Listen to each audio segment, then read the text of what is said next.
है और मैं हूँ आपके साथ भारती लोधी। आइए बढ़ते हैं खबरों की ओर।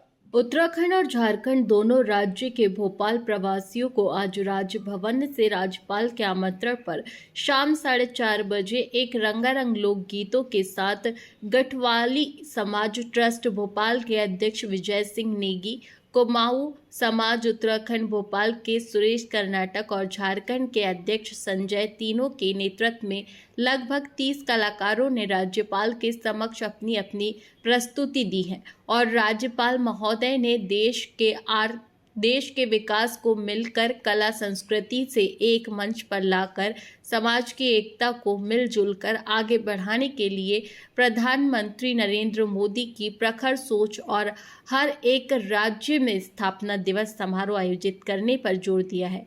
सभी कलाकारों को राज्यपाल महोदय ने प्रशस्ति पत्र देकर सम्मानित किया।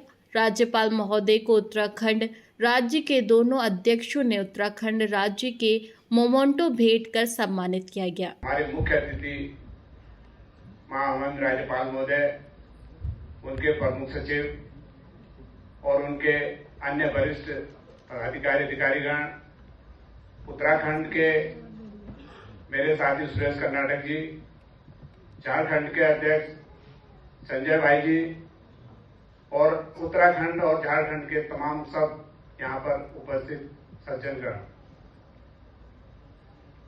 मैं एक छोटी सी बात कहना चाह रहा हूं अपना यहाँ पे आभार व्यक्त के साथ में कि हमारे इस राजभवन में हमारे देश के प्रधानमंत्री जी ने जो ये हम लोगों को एक मौका दिया, ये राजभवन के अंदर मौका दिया। हमारे यहाँ पे कई लोग ऐसे हैं कि जिनको ये नहीं मालूम कि राजभवन क्या होता है, ये नहीं मालूम कि राजभवन अंदर कैसा है। और अगर नरेंद्र मोदी जी ने एक ऐसा राज्यों को मिलाने का जो कार्य किया है और स्थापना दिवस के रूप में हर राज्य में एक तारीख जो फिक्स की है, उस कार्य के लिए हम तहे दिल से, हृदय से देश के प्रधानमंत्री जी नरेंद्र मोदी जी का आभार व्यक्त करते हैं इस बात के लिए। और हमारे महामहिम राज्यपाल महोदय ने यहाँ पे हम लोगों को आमंत्रित किया। पिछले साल भी हम लोगों को यहाँ मौका दिया था, पर उस टाइम शायद राज्यपाल महोदय बाहर थे और मुझे जैसे यहाँ से सूचना मिली कि इस बार उस कार्यक्रम में मैं उपस्थित रहूंगा, तो शायद इस वजह से उसकी तारीख आगे बढ़ी 17 तारीख की। 9 तारीख से 17 तारीख जो तारीख बढ़ी है, वो महामहिम खुद देखना चाहते थे कि ये कार्यक्रम कैसा हुआ, क्या हुआ। कुछ तो प्रशंसा हुई होगी, तब उस कार्यक्रम को देखने की यहाँ पे चाह थी। आज हमारे बीच में माननीय राज्यपाल महोदय उपस्थित हैं, उनका भाषण हमने सुना। हमारे सारे लोग धन्यवाद के पात्र हैं और आपको बहुत बहुत आपका धन्यवाद कि हमारे लोगों को यहाँ पे आने का मौका दिया।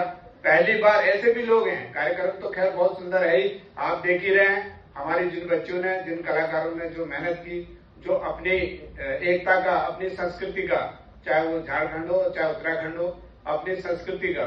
और हम एक ऐसे स्टेट के लोग हैं, हम लोग अपनी ईमानदारी, निष्ठा और कर्मठता से ही हमारी पहचान है। चाहे वो देश के सर्वोच्च पद पर हमारे बिपिन रावत जी रहे हों और चाहे अजीत डोभाल जी रहे हों, चाहे उत्तर प्रदेश के योगी जी हों और चाहे उत्तराखंड के दामी जी हों, हम कहीं भी हमारी छाप और हमारी छवि निष्ठा और ईमानदारी की। और शायद यही मौका, ये सौभाग्य हमारा मिला कि आज हम राजभवन में यहाँ पे आपके बीच में उपस्थित है। तो हम सारे यहाँ पे जितने भी लोग उपस्थित हुए, हम हृदय से उनका आभार व्यक्त करते हैं और खास तौर से माननीय राज्यपाल महोदय जी का आभार व्यक्त करते हैं कि हमको ऐसा मौका दिया, हमारे लोगों की एकता का एक मंच पे यहाँ पे मौका दिया। हम दिल से आपका आभार व्यक्त करते हैं। मैं अधिक समय न लेकर, क्योंकि समय का अभाव है, और मेरा आपसे निवेदन भी है कि सरकार से हम लोगों का, अभी हम उत्तराखंड गए हुए थे, जनवरी में हमारे यहाँ पे एक बड़ा सांस्कृतिक कार्यक्रम हम लालपरेड ग्राउंड पे करना चाह रहे हैं 2 दिन का। मेरा माननीय महोदय जी से अनुरोध है कि सरकार से, क्योंकि हमारे जो कर्मचारी हैं, जो हमारे छोटे मोटे जो यहाँ पे जो लोग हैं, सभी छोटे मोटे पदों पर कार्य करते हैं। कोई बड़ी आसामी नहीं है, कोई बड़े उद्योगपति नहीं है। तो हमसे सरकार से जो भी आपका कोई इसके लिए बाउंडेड नहीं है, लेकिन सरकार से जो भी हमारे लिए सहयोग हो सके, मैं समझता हूं कि मैं हमारे लिए, हमारे उत्तराखंड के लिए आप अनुशंसा करें, मैं इन्हीं शब्दों में अपना स्थान ग्रहण करता हूं। फिलहाल के लिए इस खास खबर में इतना ही। देश विदेश की तमाम बड़ी खबरों को जानने के लिए देखते रहे हेडलाइन 24 न्यूज। नमस्कार।